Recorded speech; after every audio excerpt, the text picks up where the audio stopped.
moving on with our Roundtables 2023 here from a studio in Berlin.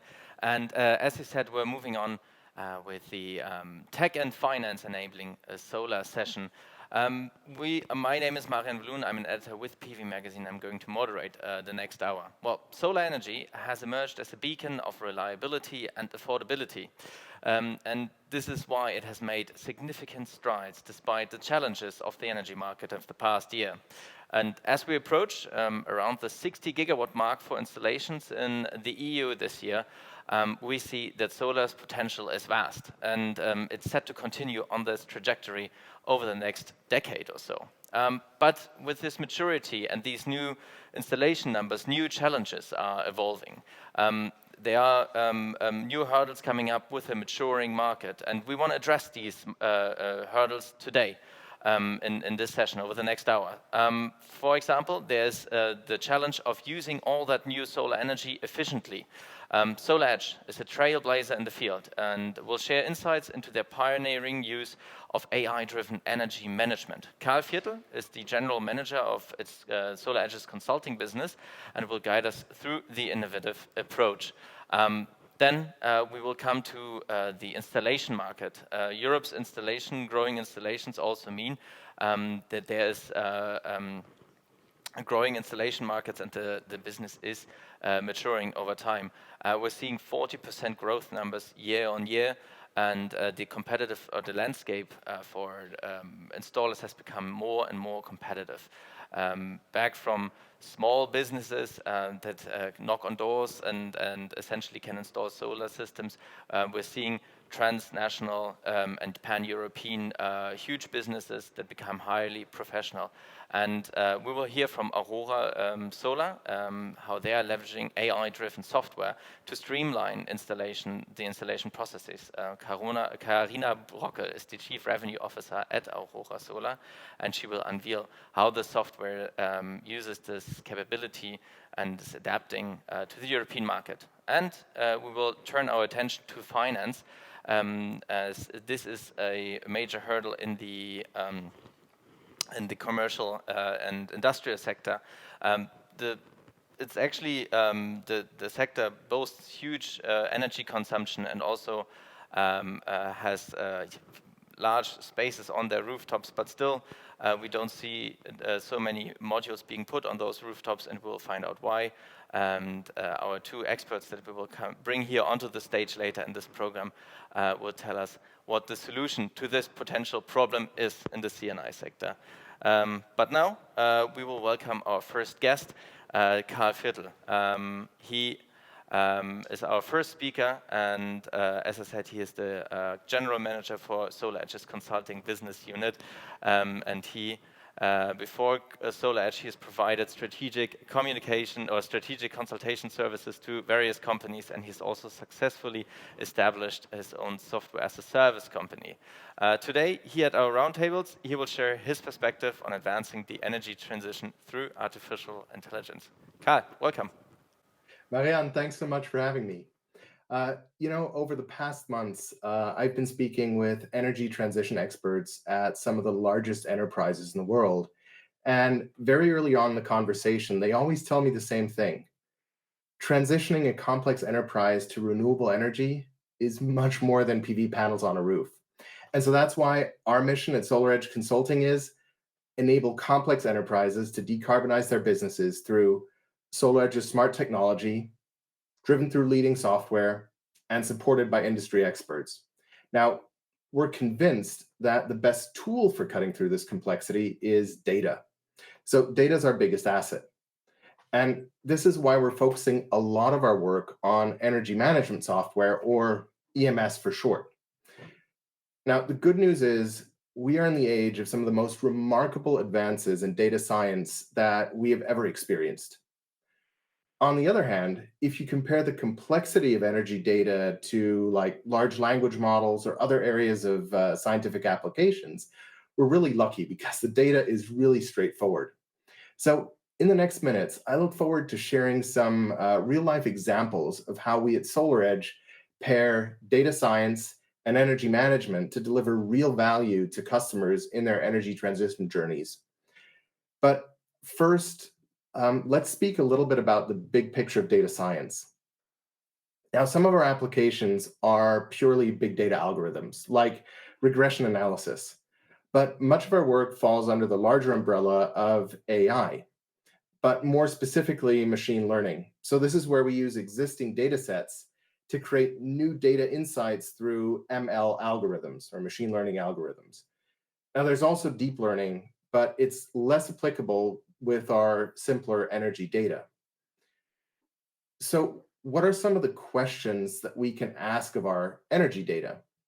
Right? I can look at the past and I can say, how can I fill gaps in historical consumption data? I can look at the present and ask, how can we use energy in an optimal way? Or I can look in the future and say, what will my energy demand be going forward? And let's take a few real live examples of how we implement these questions.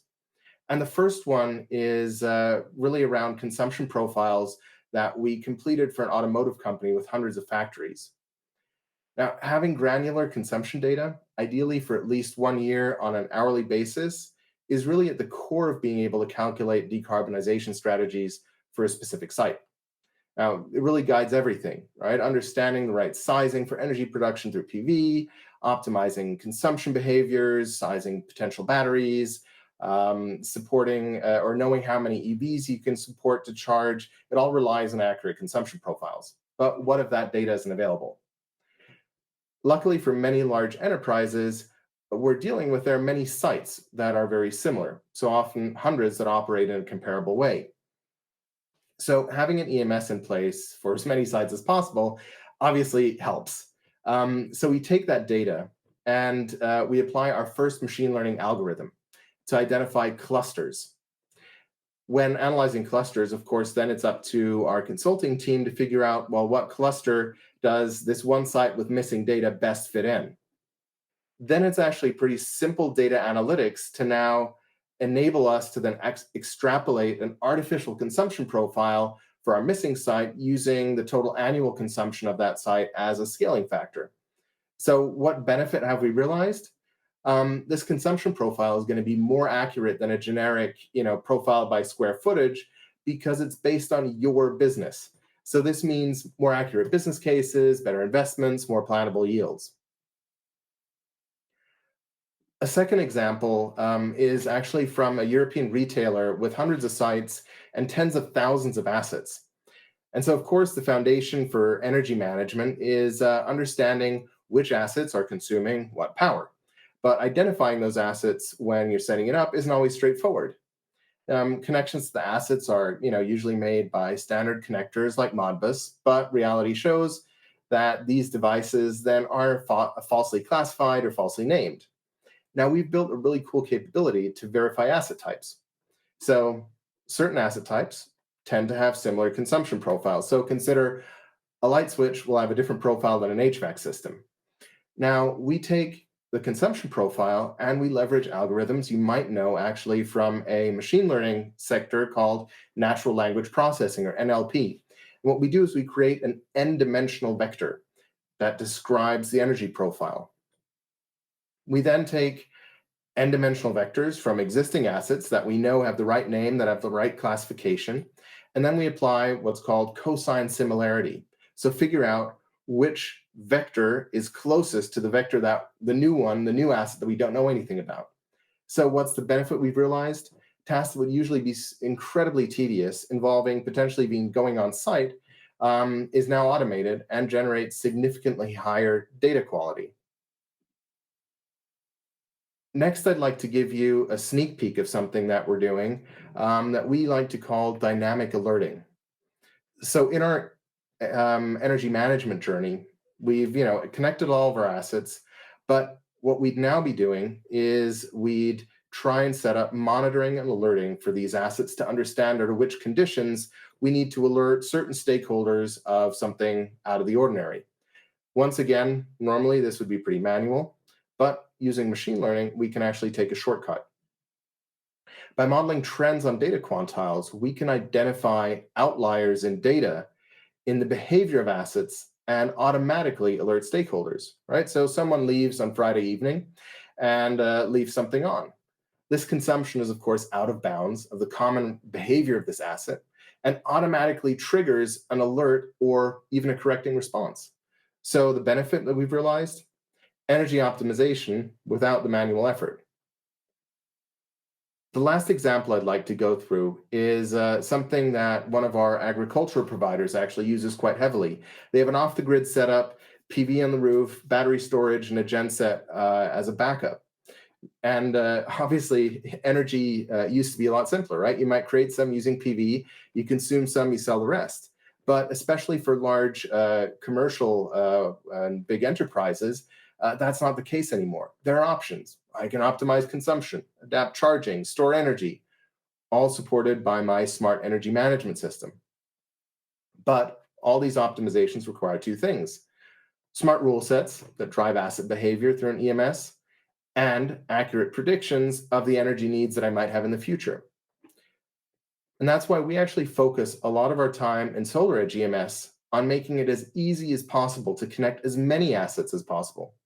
Right? As soon as an asset is connected, our EMS captures minute-by-minute data, and we use a fit-for-purpose database to store all that data and perform machine learning on this to detect consumption profiles and forecast consumption. Now, the key is these forecasts can be created on asset level, for a group of assets, for a site, or even an entire portfolio. So what benefit have we realized?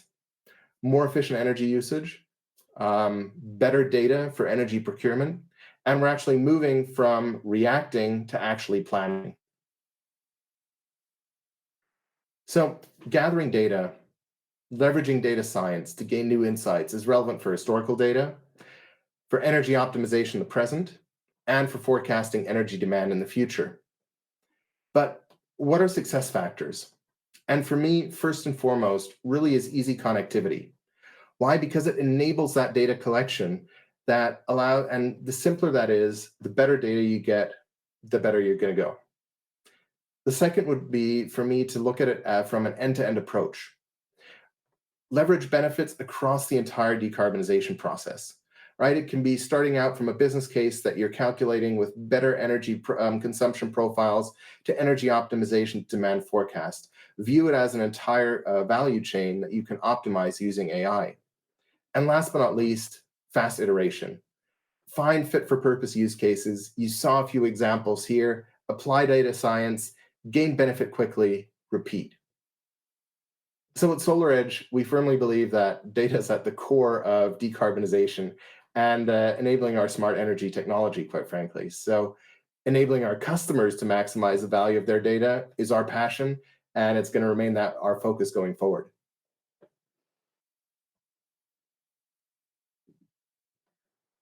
Bringing us up to speed, and it's exciting new times ahead indeed.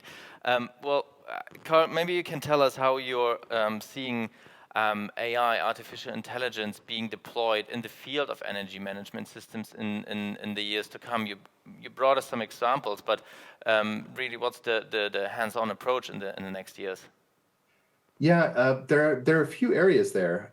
So I think there's probably a convergence between very large commercial and grid, right? You have very large enterprises that have multiple sites, and they need to produce as much renewable energy, or they want to, due to decarbonization targets.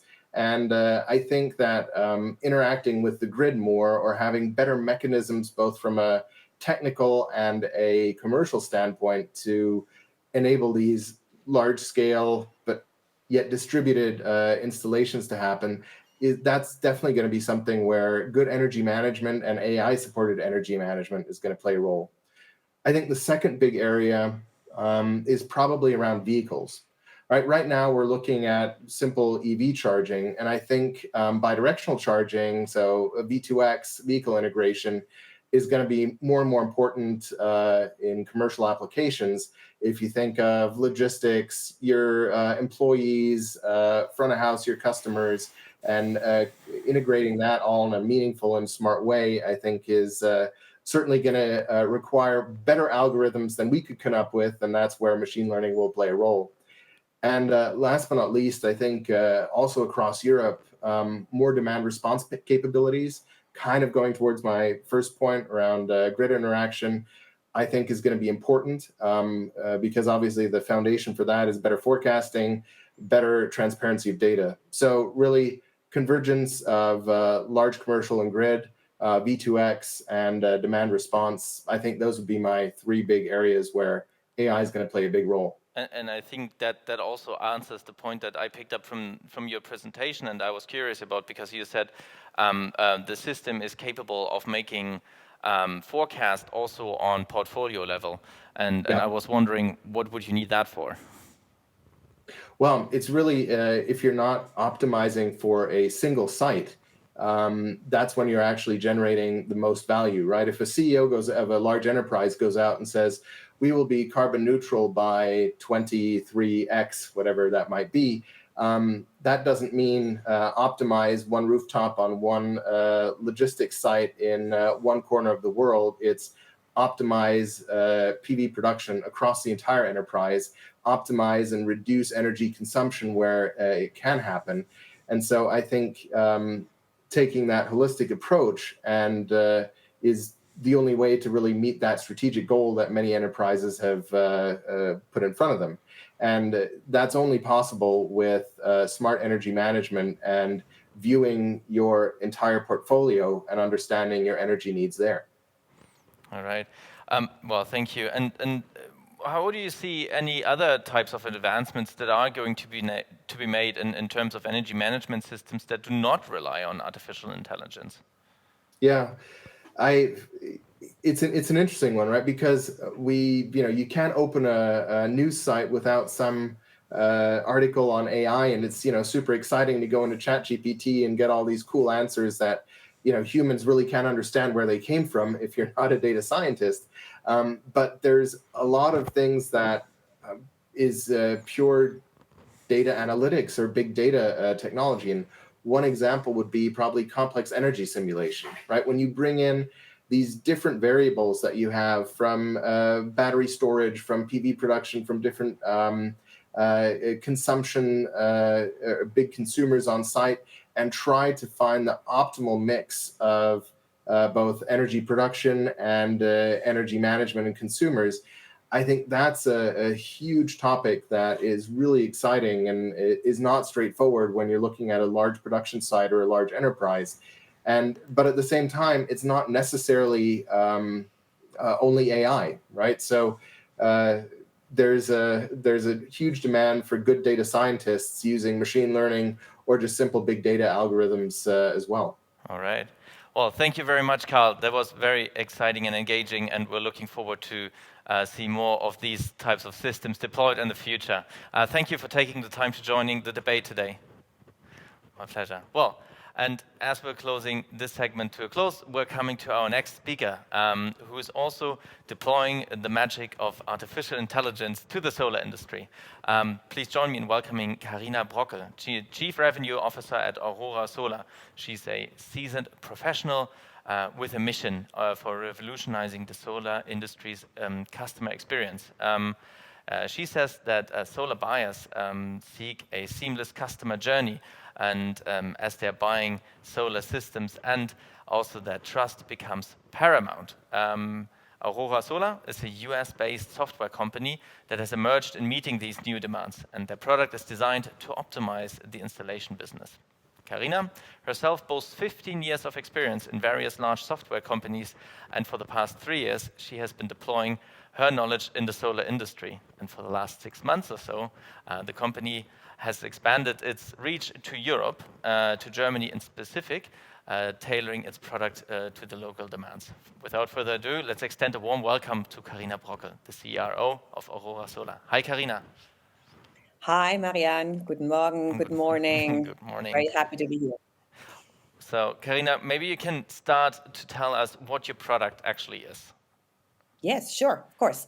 So what does Aurora Solar do? So we are at the core design software which is AI driven, and we've really tried to achieve three elements. So we try to make the planning of solar installations a lot faster and a lot more accurate. So we try to giving you a concrete example, just to reduce site visits for our customers is a really important piece in the process.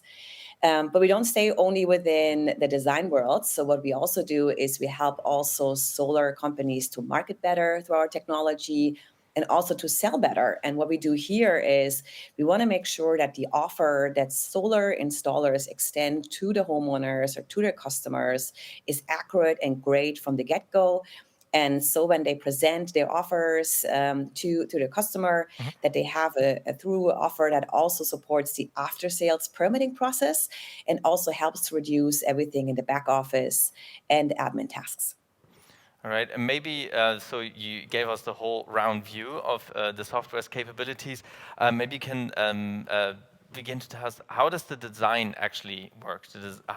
What does it improve if I'm an installer? Of course. Yeah. So I think the core of it, and you heard it a bit from SolarEdge, the core is data. So what we're trying to do is give within the design a solar company the best imagery and weather data. So those are two really important pieces in order to design accurately and well. And so what we do is we gather from multiple data sources the best imagery. So then a designer or even a salesperson can design a very accurate design from the get-go. And then what we do is we layer also AI underneath so that you can actually get to a first design and relatively fast, so within seconds actually, and then also have a design either on the website or for your teams internally in a very fast way. And satellite imagery is satellite imagery, or are there various kinds? I only know the one that I get on my phone. Various kinds. So we try to really tap into various imagery sources. So it's not only one, but various. And quite frankly, we try to optimize for each site or for each house that a solar company is trying to design the best data, Datenquelle, the best source of data. And so I really go to the core here and optimize for the design itself. All right. And who can really use your software? Who are you addressing primarily? What type of company? Of course. Yeah, so we believe it should be any solar company of any size. So imagine if you're a smaller solar installer, you're really regional, you're within even a city, you're installing, you can use Aurora. If you scale up to even medium size and mid-size, then we're also an excellent company. And where we are established also very well today in the US, and we're already establishing ourselves well as in Germany, is also for very large installers. So if you have to scale, if you have large teams already as well within design, sales, marketing, that's how we come and help to optimize your customer journey. All right, but if I'm a small installer and I've already, my order books are filled to the brim, I think this year we're reaching somewhere close to 12 gigawatts of installations. Jonathan earlier told us in Germany we're reaching 16 in a few years' time. Why should I buy into your product? Of course. Yeah, good question. You might think, oh my, I have enough to do, enough work, and I'm busy. Yes, but it's really important that actually companies already think a bit ahead. So the market is maturing. We're seeing actually larger players playing more important roles. There's really that having the customer at the forefront and in mind when you are building up a business, how you're approaching them is a really important piece, and will help the business not only to stay busy now, but to stay busy in the future. And so staying competitive within the always an ever-evolving solar market is a really important piece. What I also say is we actually really help to take costs out. And I think that's an important part for a small business in particular. So you make sure that margins stay flat or stay high actually, or are optimized. We try to make sure that there's differentiation between the different solar companies through how they're presenting themselves to the customer. And so that really, really helps even smaller companies.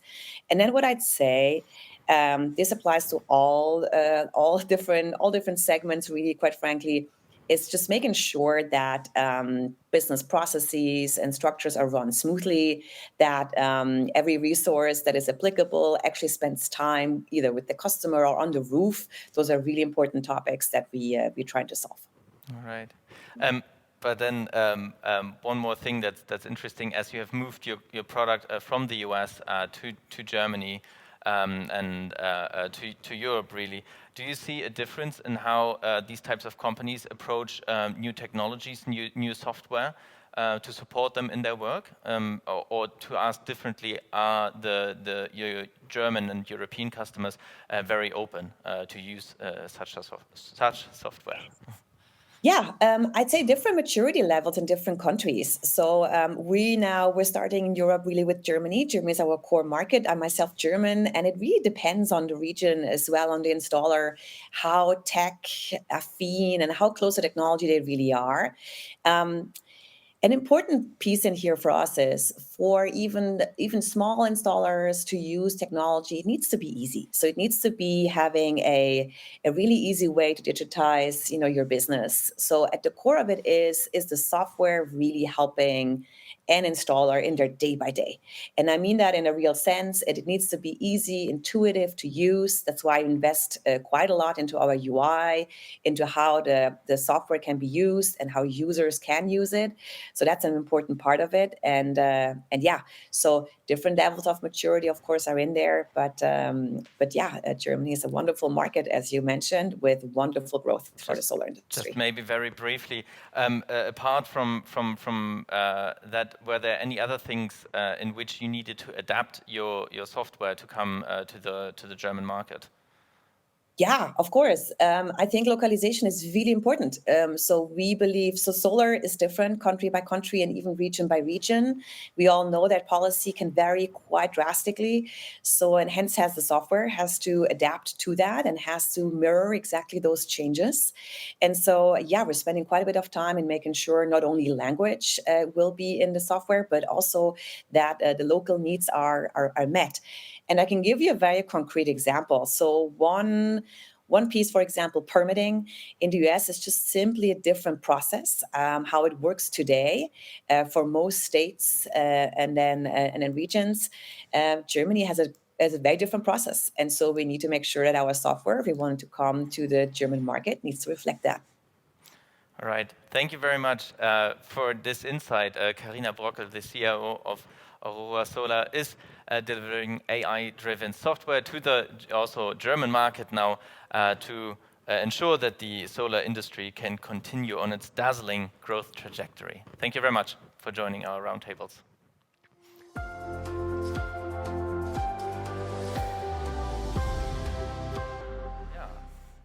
Next up, we're looking into the commercial and industrial sector, the C&I sector. Despite businesses constituting a lion's share of energy consumption and boasting big roofs, consumption profiles that align mostly with daylight hours, their embrace of the solar installations has been relatively modest. And the challenge at RTEU lies in the role of financing. Our next guests are witnesses to the burgeoning interest of businesses in solar. And also, they possess the expertise to overcome financial hurdles in the C&I sector. Henning Prigge from the esteemed financial advisory firm Capcora will be my guest here, and Henning has worked in finance since 2008. Notably, he wrote also his diploma thesis in collaboration with Fraunhofer Institute, ESA, and on the cost reduction of photovoltaic systems. And throughout his career, he has dedicated his career to renewable energy. And we also have Lukas von Känel. He is the head of solar and real estate at Renera, a project developer who's also active in the C&I market. He's graduated from ETH Zurich in 2016 and has committed his career to solar and batteries, and now is coordinating solar activities in the real estate department of the company. Well, without further ado, let's warmly welcome Lukas and Henning to the panel. Thank you for being here. Maybe I ask Lukas first. So what type of trends in the C&I market are you seeing this year? Well, so things are moving so fast in the solar sector, as you all know, that it's hard to imagine how things used to be a couple of years ago. But when we go back 5 or 6 years maybe, companies were already installing PV plants at that time, but they did it mainly for sustainability reasons, or at least they did it to show that they care about the topic. So sustainability was the main driver. We see now that this has changed in the last few years. now that the prices for installation have come down a lot, and at the same time, of course, electricity prices have been very high.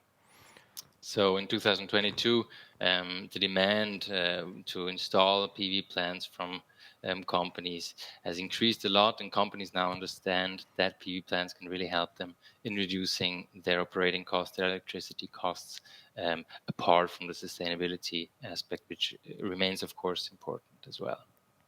Yeah, something we've really seen this year. Everybody who has to pay an energy bill has noticed that energy has become significantly more expensive, and we all expected that the C&I sector in this would buy more solar systems. Henning, you are active in the financing of such systems. Have you seen a lot more interest than from your customers, essentially, to finance C&I projects? Henning, you're mute.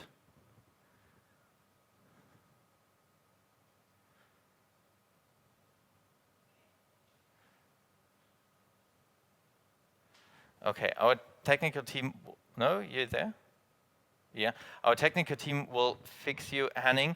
I will continue with Lukas just for a second. Now, Lukas, we are seeing that panel prices, solar system prices are still coming down. They're still getting cheaper and cheaper. At the same time, the worst of the energy crisis, the price crisis at least, is also over. How is this affecting the solar market in the C&I sector right now? So what we're seeing is that compared to 2022, the demand has come down a bit. Companies are wondering more than last year if it really makes sense and up to what extent they can save costs thanks to a PV plant, but still demand is quite high. So my impression is that it's coming down from a very, very high level, but it's still not compared as how it used to be 5 or 6 years ago. Can you tell us how big the level was, more or less? The level of demand? Yeah. Or yeah. So, well, what we can say is that during the last 3 years, maybe at least, the installed capacity has only depended on the capacity from installation companies and material that could have been brought. So not really from the demand. My expectation would be that during the next year or so, maybe, what will be the limiting driver for the installation of new capacity will be demand again. But so far, it's only really the capacity from installation company that is around. Okay. And the demand is lowered again because of the electricity prices are going down. Clearly. So it looks like really that after 2021 or 22, we have entered into a new era compared to how the market has been before. But still, the main driver is the question from companies: is there a way to save money by installing PV plants? And now that the prices are going down again, of course, we see that also demand is reduced again. But as I would still say, it's not a very bad sign. It's much rather a sign that the market is coming back to a healthy level, let's say. Okay.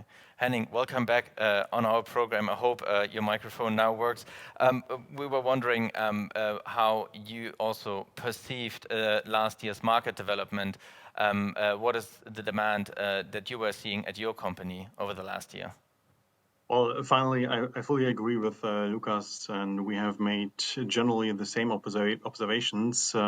We see that there is still huge interest of investors from the equity side, from the debt side, and as well for mezzanine investors. Finally, it depends on the projects, on the size, on if it's a single project, if we are able to define a portfolio for project developers. But finally, we are able to structure attractive deals with investors and to make these projects happen, to deliver equity and debt for these projects. The trend which we see is that we expect that there will be more competition, even within banks for the internal competition for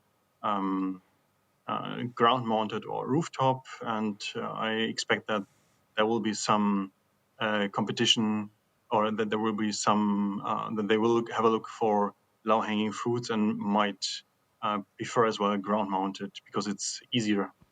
I think we have to take a step back here. We also said there's a difference between whether it's a single project or a portfolio of project. I think it has to do with how a company finances such a project, and then that's what we want to talk about today. If it's a portfolio project, I can say this already. It's usually an investment made by an investor, whereas when it's a single project, it usually, if we're speaking about CNI, we're looking at borrowed capital. And maybe Lukas, you can tell us why borrowed capital for companies is not such an ideal option for a CNI project. So first of all, of course, for smaller companies, what I think is really important to understand is that companies in the C&I sector, they have limited resources and they like to invest the resources that they have at hand into their business, of course. They need to find a way to finance these kind of plans. And now with higher interest rates, this has become sort of a problem, especially for smaller plans. So I think we can divide the market really into different segments. We were talking about the portfolio aspect. One is a very large plant, above 1 megawatt maybe. There isn't really a problem because the projects are so attractive in terms of low installation costs and typically very high electricity demand in the buildings. That you can have very attractive projects. But then there's smaller projects, let's say 100 to 300 kilowatt peak, and there the problem is really that under current conditions, in many cases, it is hard to get an attractive return on your investment now that interest rates have come up considerably. Okay, and when we're speaking about portfolios, then that means you bring together all these 100 or 200 kilowatt systems. Henning, is this something you're seeing more often right now as the interest rates are going up? Yeah, as well, because it's more difficult to finance smaller single projects. I think you will be able to identify investors for each project size. But finally, if you want to, or if you have a project pipeline of a few 100 kilo peak or a few megawatt peak or even more, then it might make more sense to bundle a project or to structure a portfolio of projects and then to approach not only one bank or the smaller banks, even a more broad horizon of investors, not only equity as well debt or infrastructure funds. So, and who bundles these projects?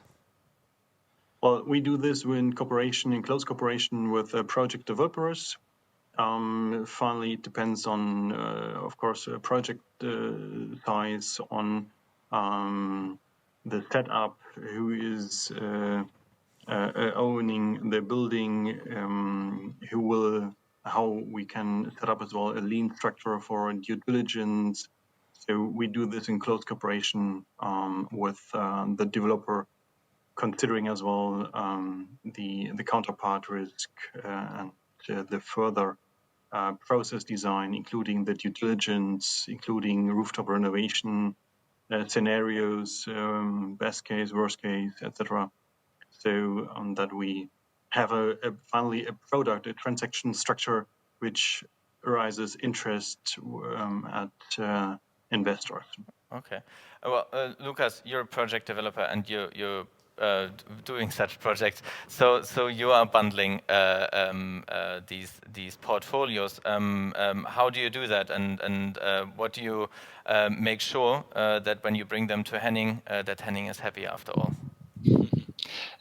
So how we perceive it is that there are two ways of creating portfolios. One is, of course, from the side of the developer. So you secure enough projects, group them into a portfolio that is consistent and makes sense, and then look on different ways how to finance these projects. Then the other way is, of course, is that the building owners own these portfolios. We talk about large real estate investors, for example, with very large portfolios of different buildings, retail companies, and so on. And if you have such a portfolio, so a portfolio that belongs to one investor, things become much easier, of course, because you talk to one investor, and also for external investors, it becomes much easier to assess the counterparty risk, which is a very important factor when we talk about smaller companies and smaller buildings, smaller projects. So if you need to assess the counterparty risk of 20 or 30 different companies, it's a different issue, a different problem than, let's say, if you just have to deal with one large international real estate investor, which we can bring you the whole package of the projects. And this is why we still try to focus on developing projects for large real estate investors with portfolios, because these are the low-hanging fruits that we see now in the market. But what I think is important to mention when you look at a whole distribution of possible projects, it is going to be also important to look at the smaller projects, smaller companies, because the large potential is there. But luckily or sadly, there is still enough potential in these large portfolios, so we try to focus on these projects. Okay, and where does what type of companies are these large portfolio owners? You mentioned real estate owners, large ones, but maybe we can have a more plastic kind of view on what that really means. Mm-hmm. How we perceive the market is that there are two different sets of these kind of investors, one with a very long-term perspective, so let's say insurances, banks, and so on, pension funds with very large portfolios, also in the C&I segment of buildings. These are the most important ones, and then you have /developer, building developer, and investors, which sometimes also have their own funds for and hold the portfolios of the buildings that they develop. But it's mostly pension funds, banks, and so on. Okay. But if I'm now a building owner with a single factory building, for example, and I really would like to lower my energy prices or improve my ESG rating or something like this, and I want to pool, I want to join a portfolio to have my solar system investment financed. Henning, what right now, is this possible at all? Can I be a small business owner and ring somebody and say I want my system in your portfolio? Well, then, of course, he will need someone who will construct the site, and then together with him, we might consider to structure such a portfolio with all the positive effects which this portfolio then have. For example, risk mitigation, counterpart risks, which is lower, when we have this portfolio effect. If it's only a single project, there might be another solution, for example, especially in Germany, the tax-driven high net worth individuals, which have a tax benefit from investing in such projects. These are the smaller tickets, single projects. We always prefer the structure, the project pipeline deal, as well, this depends as well on the financing legal entity. Are we talking about project level, project pipeline, or portfolio level, as well as corporate financing, where it might or could be included? All right. Thank you very much, Henning Prigge and Lukas von Känel, for joining us today here at our roundtables and discussing with us the future of finance in the C&I segment and new trends about portfolio financing. It was very engaging to have you here today. Thank you very much. Thank you.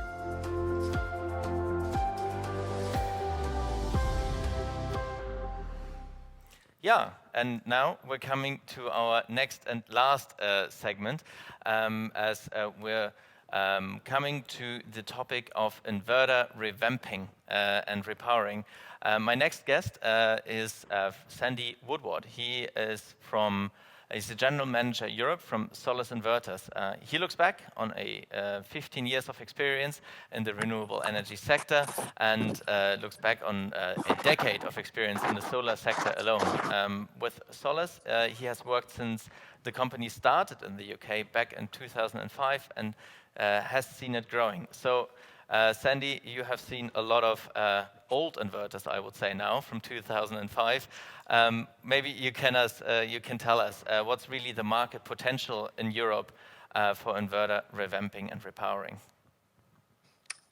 Hi, thanks for having me today. I think the fact we're talking about the topic probably indicates there's a market here.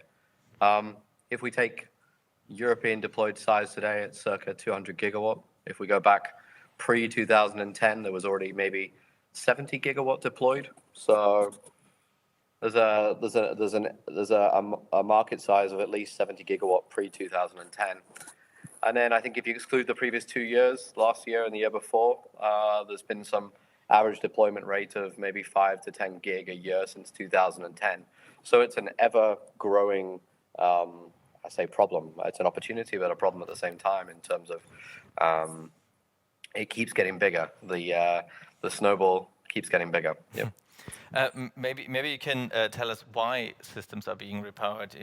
You mentioned time as a factor here. I mean, obviously age is a factor, but it fundamentally will come down to performance, system performance. If we go back to that era, the technology shift in all elements of the system has come on massively. But yeah, I think the leading one would be performance, system performance, age of system, and I think as companies repower, they've got a chance to do something new at the site, maybe increase the connection point, and maybe reap some more yields from their system. Yep. Okay. And how do project owners or asset managers really know when it's time to consider revamping? I think it comes down to performance again. Fundamentally, it's a performance issue to start with, but then they start to see failure rates in the plant, and they start looking at dip in yields, and this combined with then maybe a lack of service, a lack of replacement product to even keep that system going. These are usually the drivers, and some developers would have already factored this in maybe at year 10, but this point is upon us now. So hence I think we're here, and hence as a company we're looking at what services we can provide the whole sector in terms of repowering. Yeah, maybe you can start by giving us a little overview of what such an operation actually entails. I mean, these are sites that you said they were built in 2010 or maybe even earlier than that. They feature very different technological setups. How do you go on about revamping when met with such conditions? Yeah, I mean, it's case by case. There isn't a magic answer for any one and any one site. The first question would be: is it just an inverter solution, or is it a whole site rework? So there would be a review in terms of module choice if the modules are staying, even potentially if it's ground mount down to system design, tracker versus non-tracker, and then obviously from our side of the table, inverter design. Going back, to 2010 and earlier, if we're talking about large-scale installations at that point, it was fundamentally a central product rather than string product. So today there could be a review in terms of breaking up the system somewhat and going from a central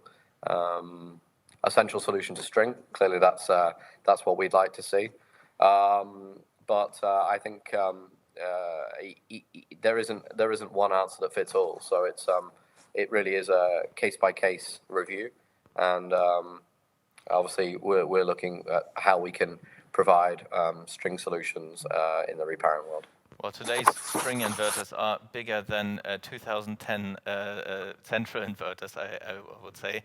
I think we're definitely past that. We're definitely past that. Yeah, a large string inverter in 2005, 2010 was, I don't know, 20, 30 kilowatts. Yeah. But then, if you're on such a site and then you have a central inverter that was smaller in capacity than a today's very large string inverter, is it just a matter of rewiring the site, or are there other technical considerations to be made?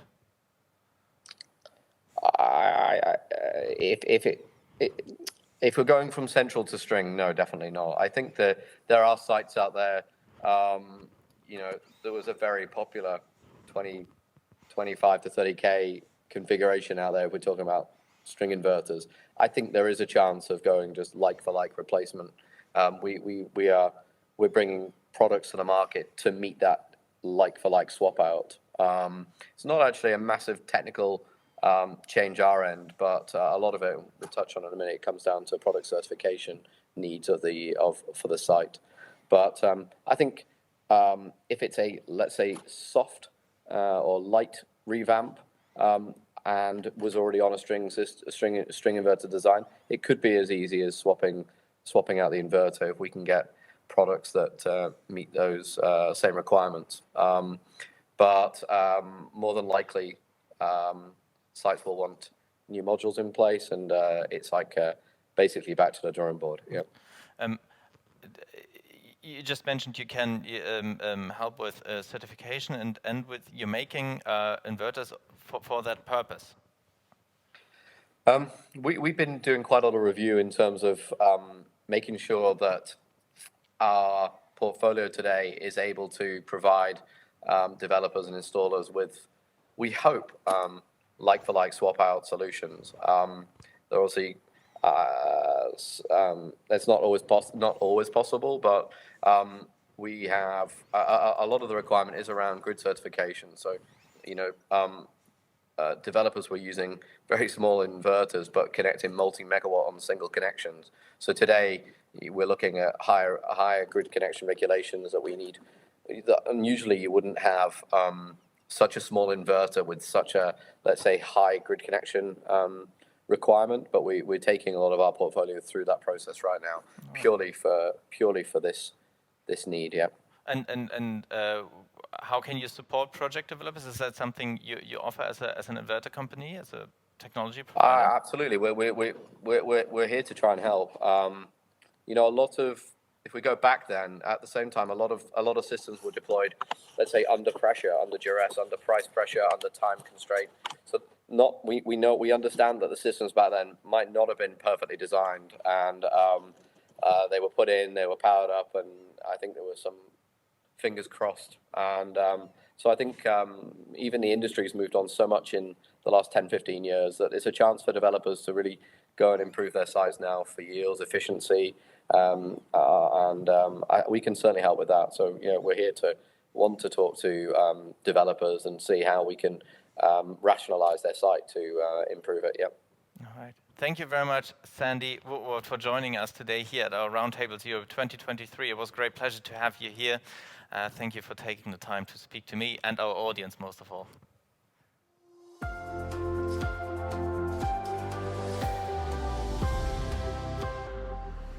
Yeah, dear viewers, what an insightful journey we had today. We're covering pioneering AI-driven energy management software and a transformative approach to installation software from Karl Viertel and also from Carina Brockl. And we covered the finance in the CNI sector with Lukas from Känel from Renera and also with Henning Prigge from Capcora, sorry. And as we draw this event now to a close, I want to express my gratitude to all our speakers for sharing their knowledge to speak here live on stage from the studio, making this event possible. The conversation for today doesn't stop here. Next up on the stage is a session on agri-PV, a trend with significant developments in Italy, which just launched a 1.1 billion euro investment program. For more on that, stay tuned with me. My colleague Michael Fuß is going to come here in 15 minutes time. So stay tuned for that. Bye-bye.